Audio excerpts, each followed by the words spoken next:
and welcome.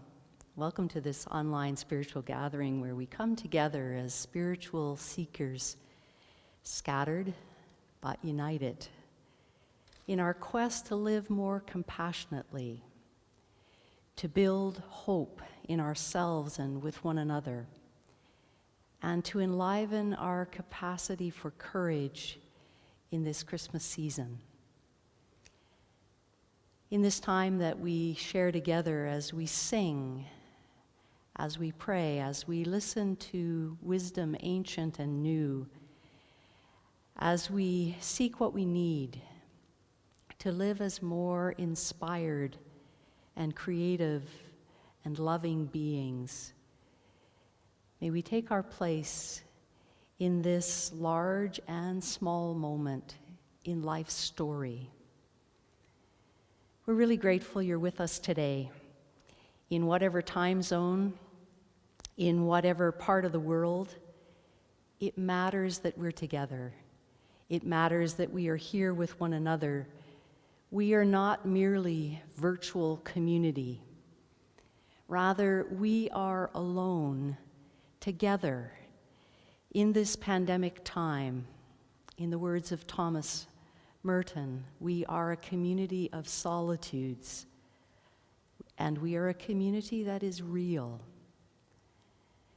Joining me in welcoming you today is my teammate Christopher New. Also here in the room today, greeting you, Deb, who's going to be our song leader, and Pam on piano. Also, we have Brett and Joseph, our technology magic makers and guardians in our tech booth today. We're also going to share in music that's provided to us by Rochelle and by Carolyn and Micah. And as you'll notice behind me, we're also graced with the creative gifts of Joe Nicholas, who shapes the space behind us each week. And we're grateful to Jan and Dave Nielsen for the brilliant color in the poinsettia behind me that's placed in memory of their son, Chris. Welcome to this time. It's a time to pause and locate ourselves in time as the season of winter begins tomorrow, as we find ourselves on the cusp of solstice, on the edge of Christmas. It's a season to turn inward for reflection. It's also a season for creativity and courage as we celebrate Christmas in new and different ways this year. Let's also take a moment to consider where we are in place, to honor the legacy of the land on which we find ourselves, to acknowledge its story, its first people. Some of us are on treaty land, others on unceded territory. And those of us who find ourselves as part of the SSUC community in Edmonton or Saskatoon acknowledge the ancient lands of Cree and Métis peoples, a land that has received generations of migrants, all of us, partners in Treaty 6. And as we give our consideration to this place, we honor the wisdom, the traditions, the spirituality, the culture, the languages, the indigenous knowledge to which we are indebted.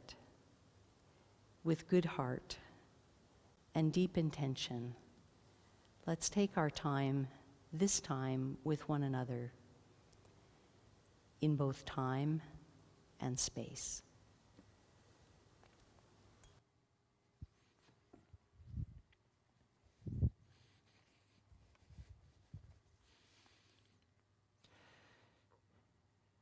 With gratitude for all of you who are sharing your candles that you've created at home, whether a long-time tradition of Advent wreath that you've had for years, or perhaps something new you've created, or perhaps the candle that you've lit as you've joined us over these many weeks and months at home. We thank June Blau for this picture that she sent of her Advent candles that she's been lighting. We take this time to light our candles here in this space and invite you to join us with your candle or candles that you've been lighting. We remember this journey that we've been taking through the month of December, through this season of Advent, this journey of care. There's no better time to be talking about care than now, when we are distancing ourselves, when we are at home, out of our care for one another, out of our care for each other's safety, our care for each other's well-being and health. And so as we talk about many different aspects of care, we light the candles that we've lit over the last few weeks, starting with that first candle of care, the C, that we talked about, the candle of connection. And so we light that first candle, remembering our connection to each other, to all beings, to the planet, and to all that is. We also light the second candle, remembering the A of care, that candle of affirmation, affirming who each of us are, just as we are, affirming the light in each of us. R came next in our journey of caring, and we remember the candle of resilience. Resilience, something we all need, something that we all find in our own ways, strengthened by our journey.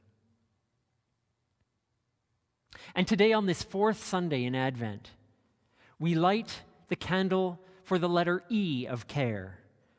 We light the candle of encouragement, knowing that we speak words, live lives, and take actions that encourage each other to make this world, to make our lives a place of possibility, a place of hope and love.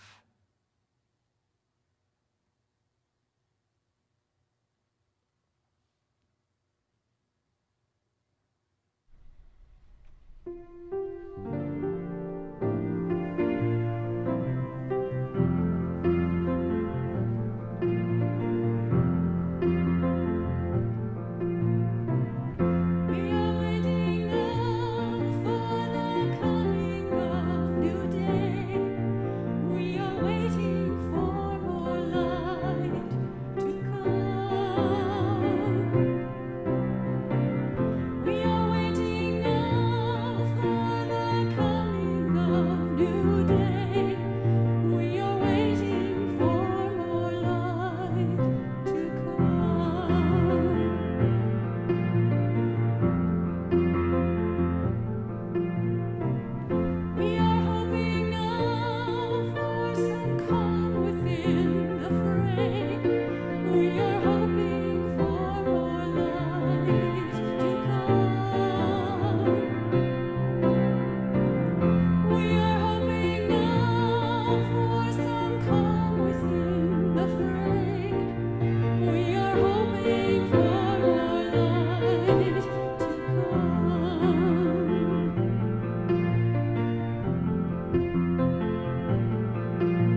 Today, in our Time for All Ages, a story about a silly giraffe, but also a story about a good friend. As you hear this story, I want you to await the arrival of the small little bug, the cricket who acts as a friend to the giraffe. And I want you to think and ponder how this friend makes a difference in the life of the giraffe. That through a little bit of encouragement, through a little bit of kindness, can make a difference to someone's life, to someone's fun, to someone's hope, that they are just who they need to be. Giraffes Can't Dance by Gilles André and Guy Parker Rees.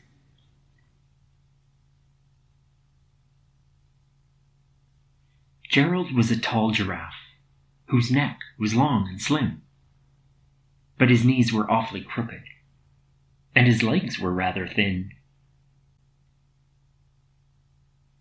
He was very good at standing still and munching shoots off trees, but when he tried to run around, he buckled at the knees. Now, every year in Africa, they hold the jungle dance, where every single animal turns up to skip and prance. And this year, when the day arrived, poor Gerald felt so sad, because when it came to dancing, he was really very bad. The warthogs started waltzing, and the rhinos rock and rolled. The lions danced a tango that was elegant and bold. The chimps all did a cha-cha with a very Latin feel, and 8 baboons then teamed up for a splendid Scottish reel. Gerald swallowed bravely as he walked toward the floor, but the lions saw him coming, and they soon began to roar. "Hey, look at clumsy Gerald!" the animals all sneered. "Giraffes can't dance, you silly fool! Oh, Gerald, you're so weird!" Gerald simply froze up. He was rooted to the spot. "They're right," he thought. "I'm useless. Oh, I feel like such a clod." So he crept off from the dance floor and he started walking home. He'd never felt so sad before, so sad and so alone.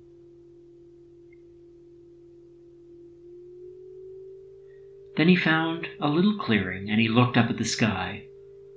"The moon can be so beautiful," he whispered with a sigh. "Excuse me," coughed a cricket, who'd seen Gerald earlier on, "but sometimes when you're different, you just need a different song."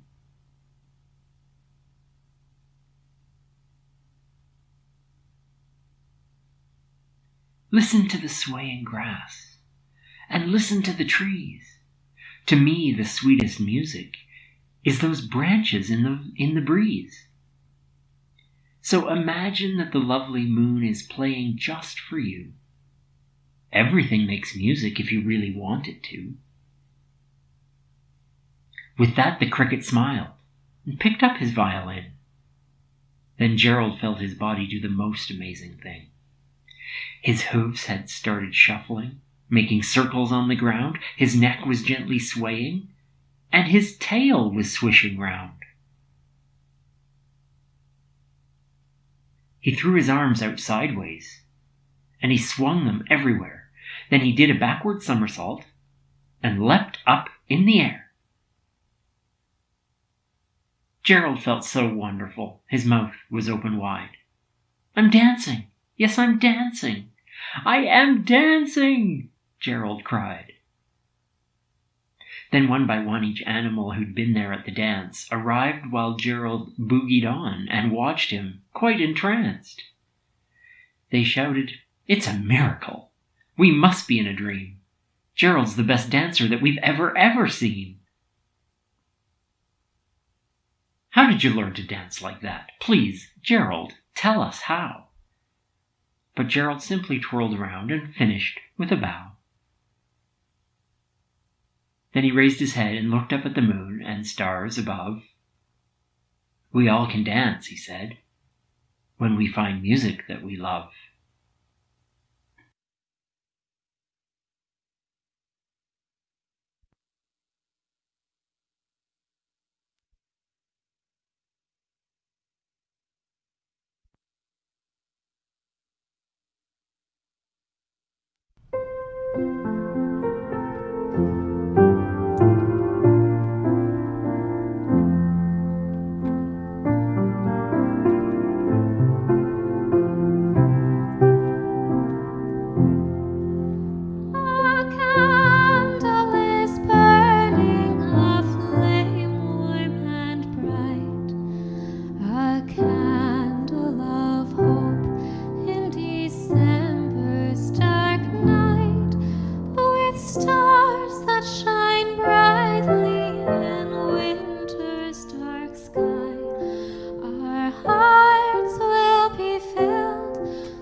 I'm reading today from the work of Mark Nepo in his book entitled Finding Inner Courage. This is his piece entitled Between the Tiger and the Dragon. There's an old Sufi story that has a man leaving one life for another, and far enough into the desert that he has no sense of where he is or where he's going, he senses a wild tiger chasing him, and he has nowhere to go. Frantically, he runs and comes upon a well. As the tiger approaches, he has no choice but to jump into the dark well. As he falls, he can see the tiger growling above him. As he falls, he can suddenly see that a dragon is hissing and waiting for him at the bottom of the well.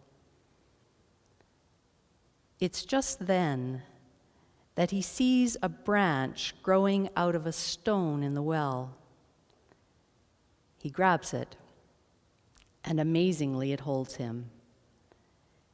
As he strains to hold on with the tiger above and the dragon below, a single ray of light falls on the one leaf, on the one branch that holds his life. And on that leaf, in that light, a single drop of honey. With the hissing of the dragon and the growling of the tiger in his ears, the man, leaving one life for another, summons all his strength to lick the single drop of lighted honey. The story ends there, with the man en route to a new life, savoring the single drop of honey, while the tiger and dragon wait.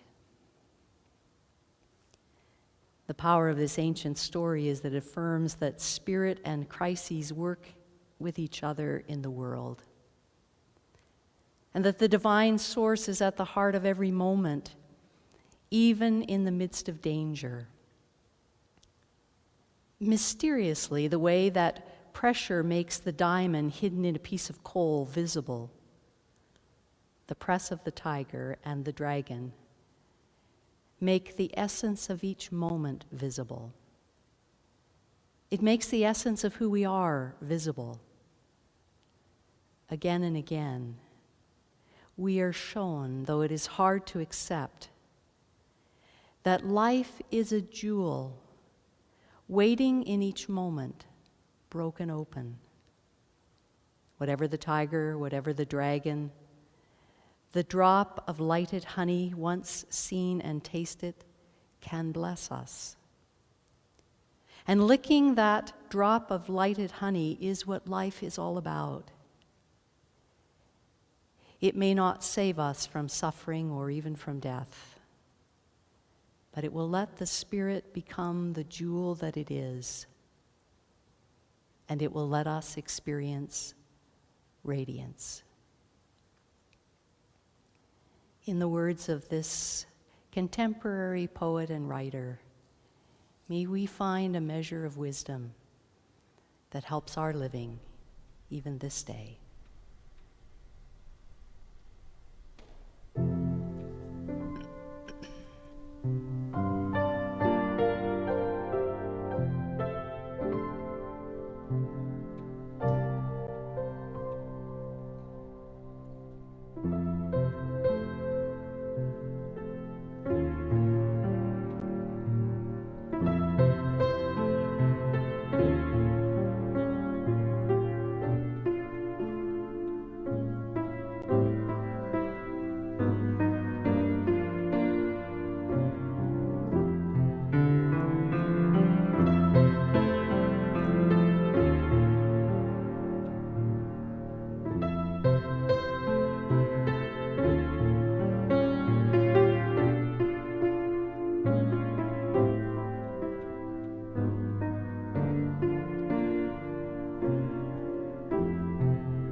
I'll share with you a poem entitled For Courage by John O'Donohue from his work To Bless the Space Between Us. When the light around you lessens and your thoughts darken until your body feels fear turn stone cold inside, when you find yourself bereft of any belief in yourself, and all you unknowingly leaned on has fallen, when one voice commands your whole heart and it is raven dark, steady yourself and see that it is your own thinking that darkens your world. Search and you will find a diamond thought of light. Know that you are not alone and that this darkness has purpose. Gradually, it will school your eyes to find the one gift your life requires, hidden within this night corner. Invoke the learning of every suffering you have suffered. Close your eyes. Gather all the kindling about your heart to create one spark. That is all you need to nourish the flame that will cleanse the dark of its weight of festered fear.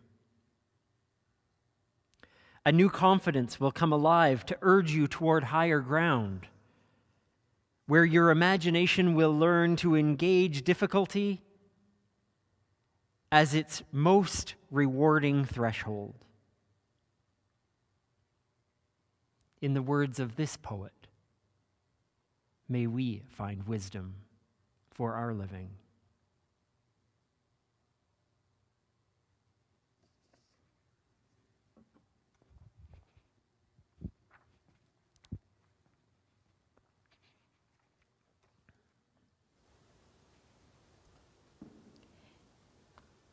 Even though it's so familiar to get to our own homes, we do it every day. It isn't all that easy to tell someone else how to get there. You know, we break it down like, take a left off the highway, come to a T intersection, take your first left, go to your second right, come down to the bottom of the hill, take your first left, follow the sign that says cul-de-sac, go past 5 houses, and just after the blue house, turn in.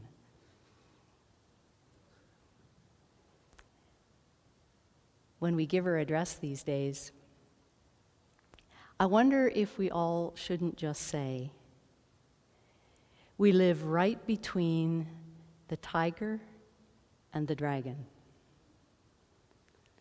That might be the most accurate way to identify our neighborhood.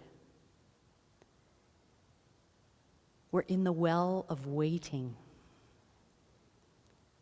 between infection and immunity, between holding on and letting go, between whatever haunts us from the past below and whatever frightens us from the future above. Like that timeless Sufi tale reminds us, we're between birth and death. We're between BC, before COVID, and post-pandemic time. And in the deep well of this time, as in every well, a branch holds and we hold on, and there is a ray of light and there is a drop of honey. There is always the possibility that we can see beauty and taste joy, even though we are between the tiger and the dragon. In the world of one of the ancient stories that gives us this season, the character Joseph was living between a tiger and a dragon. We meet him in the threshold world of dreaming. that in-between place between sleeping and waking, he's addressed in a dream. There are so many different ways the tiger chases us. There is the unbelievable, the diagnosis we fear, the phone call we never imagined, the deadly virus we didn't see coming, the knock on the door that puts dread in our bones. There is the unbelievable. And then there is the unspeakable. Tragedies of such magnitude we can't even begin to understand them. Losses so life-changing, scenes so horrific that we can never erase them from our memory. Cruelty and deceit that are beyond belief. There are the unbelievable, the unspeakable, but then there is the unthinkable. The betrayal by a beloved, the sabotage of a friend, the uprooting of trust. In the world of the ancient story, that was the source of Joseph's pain, the unthinkable. In this once upon a time tale that hasn't got a shred of tinsel in it, we meet a man that holds 3 lives in his hands, 3 lives in his heart. What was he to think? That she was seized by fanaticism? That her mystical imagination had run away with her?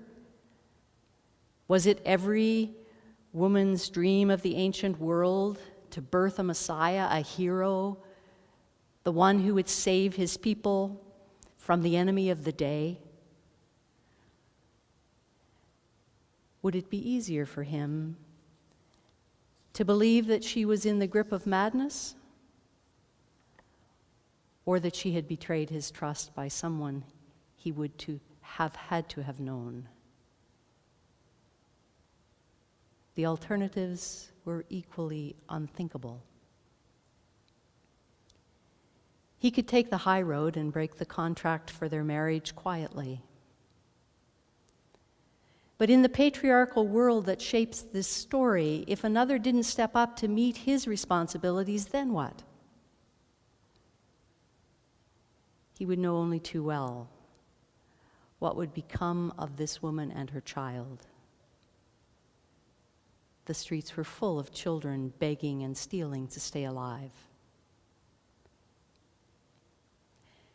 Somewhere between sleep and sleeplessness came the coach of courage. From somewhere deep inside himself, he heard a voice of wisdom. Don't be afraid of what they will say. Don't be afraid of what you don't understand and what you can't explain. Don't be afraid to trust your instincts. Don't be afraid to be thought a fool. Don't be afraid to refuse to exercise your power, your privilege. Don't be afraid of not using your power or exercising your rights under the law. Don't be afraid of losing face. Don't be afraid that some will criticize you, some will pity you, and others will think you've been had. Don't be afraid that you don't have all the answers. Don't be afraid to give this child your name, your love, your protection. Don't be afraid to bring a child into this scary world. Be a midwife to courage. Lead with your heart. Let love cast out fear. Don't be afraid. to taste the honey. We can give our best energies to the tiger, or to the dragon, or to savor the honey. We can focus on what keeps us from what we want, or we can taste what we have. But we can't do both. It takes courage to live on the branch, courage to live in the breach, courage to trust its time, courage to see that it holds goodness, that life is always perched on that precarious branch. And yet what we need is in our reach. Help is in our reach. That's the gift we can give each other this Christmas. That's what we can give the person who has everything. Courage. Encourage. Courage comes from that Latin word cor, heart. We can give heart. We can hearten one another. We can, as John O'Donohue, in his long wisdom but short life, has encouraged us. Close your eyes. Gather all the kindling about your heart to create one spark. That's all you need to nourish the flame that will cleanse the dark of its weight of festered fear. May we encourage one another to find wise and safe ways of connection, of affirmation, of resilience, of encouragement. And on this solstice eve, on this edge of time, let's gather all of our kindling to nourish the flame, to spark courage with one another, to taste the honey, even in the dark.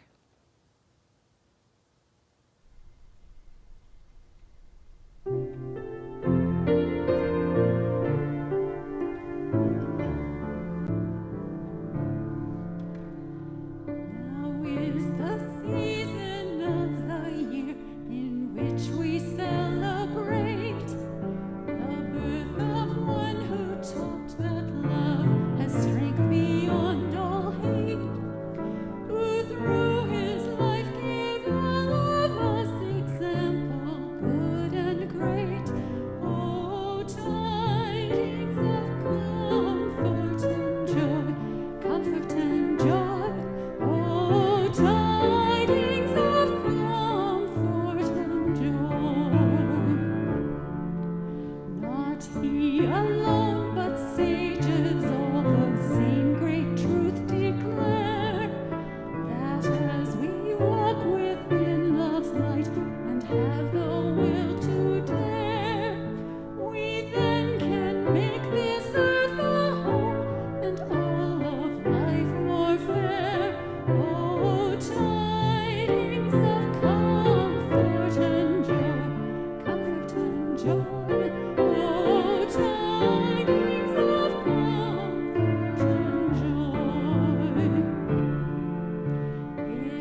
Well, it is the week of Christmas, and as such, we have lots of opportunities to be together in community, to log in, to join the live streams, to check out videos that we are fortunate enough to be able to offer to you.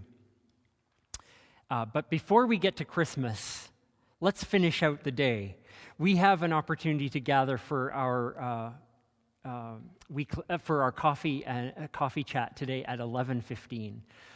If you want to join our Zoom call, we just join in to say hello to each other, to catch up, to be able to see each other's faces. You can do that at 11:15 today, and if you can't find the link in your weekly e-messenger, please visit the website on your screen, and you'll find the Zoom link there. We have a really exciting project in the works and on the go and ready to share with you this week. A number of our families from SSUC have created short videos from home telling the Christmas story, and we're going to package those all together and share those with you. We can't join together for a family and children-oriented gathering on Christmas Eve, but this is going to be an exciting way for us to share the Christmas story with the community and do so in a way that involves our families, our children, and look for the link for that in an email this week. And Christmas Eve.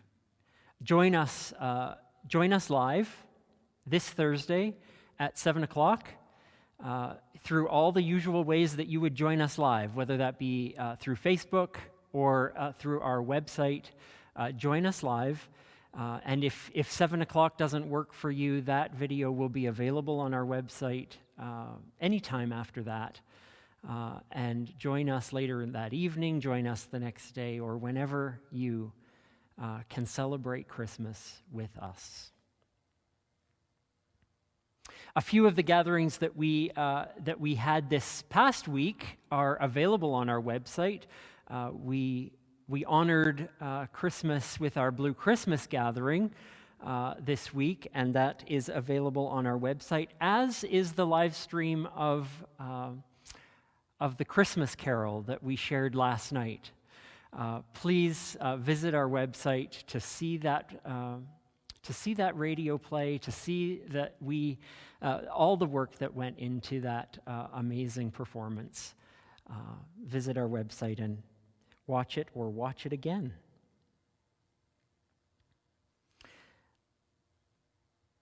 Again, we thank you for all the ways that you've donated. And we list there a number of ways that you can continue to support the work of SSUC. Not only to support the ongoing work that we do here as a community that opens our doors as a food bank depot, that is a place where people in need of support and encouragement through our AA programs and all of those things can still meet in this terribly isolating time, but also the work of bringing live streams and the work of our outreach that goes to so many agencies and places in need. Thank you for supporting those and the work of SSUC. But also these are ways you can contribute to our Christmas special offerings.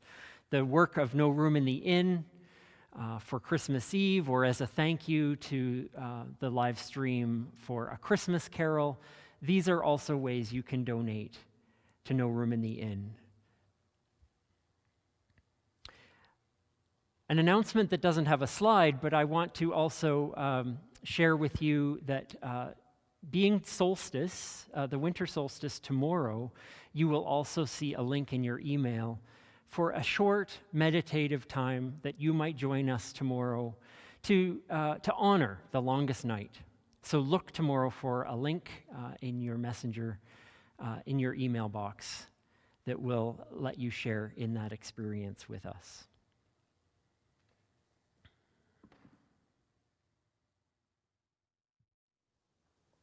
On this fourth Sunday of Advent, as we have explored a season for caring, we offer these prayers as our way of speaking our intention to live into connection, affirmation, resilience, and encouragement. We pray together in the words you find before you.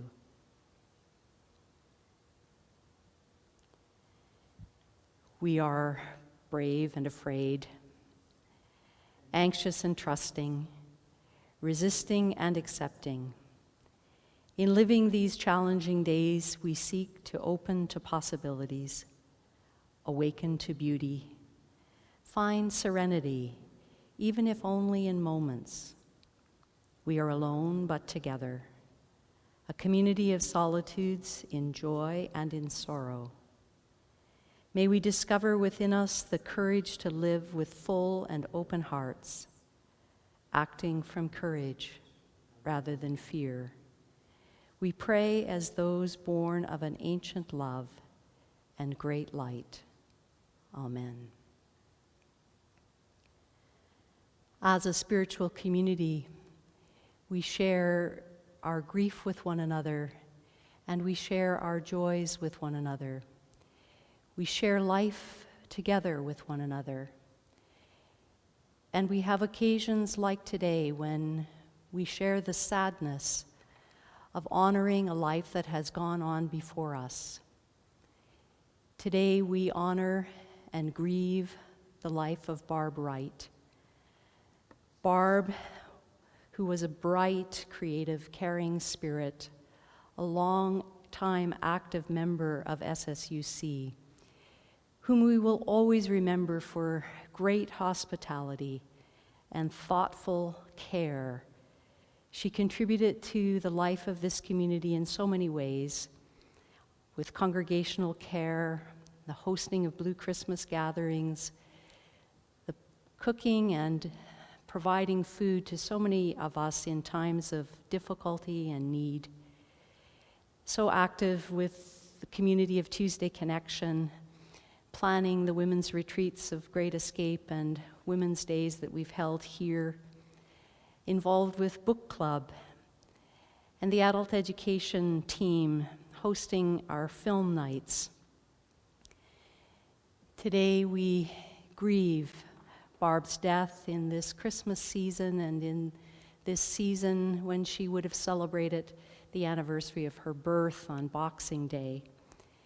We know these last years have been challenging ones with the diminishments of dementia that took so much away.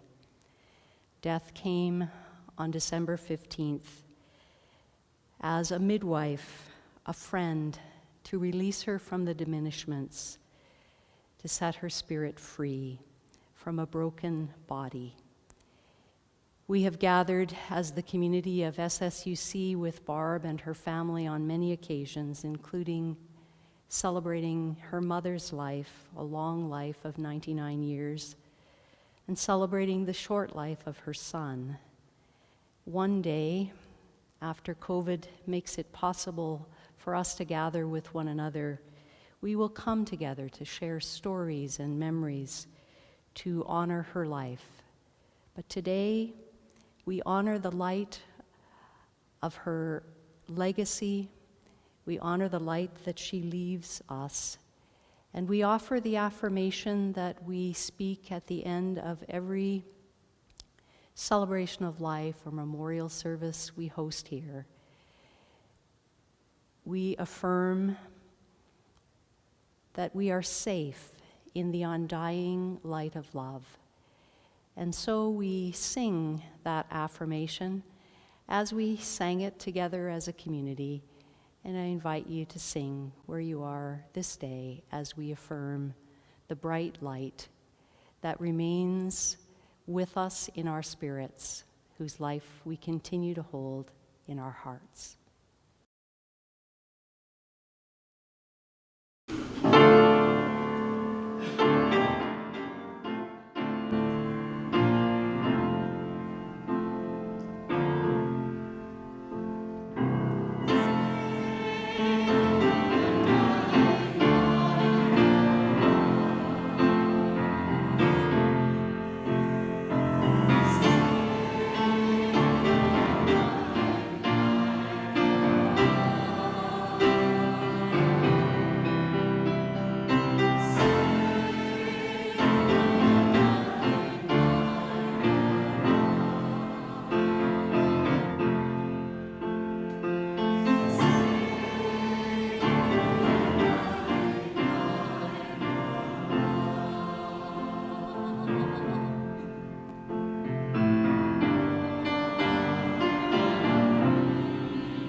as we make our way into this day and into this Christmas week, into this turning of time in winter solstice, we change the light from flame to smoke.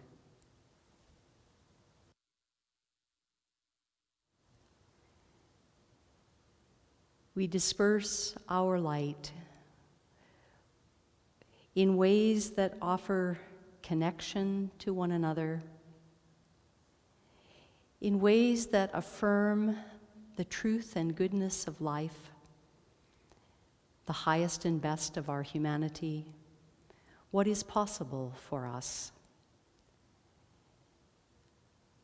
in ways that speak the resilience of our spirit, to live in the world of what is without losing sight of what can be,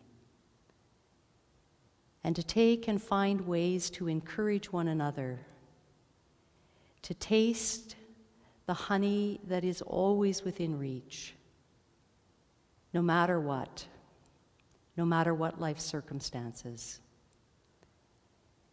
And so, in this week, may you be safe, may you be well, may you find creative and caring ways to celebrate this Christmas season. Until we see you soon.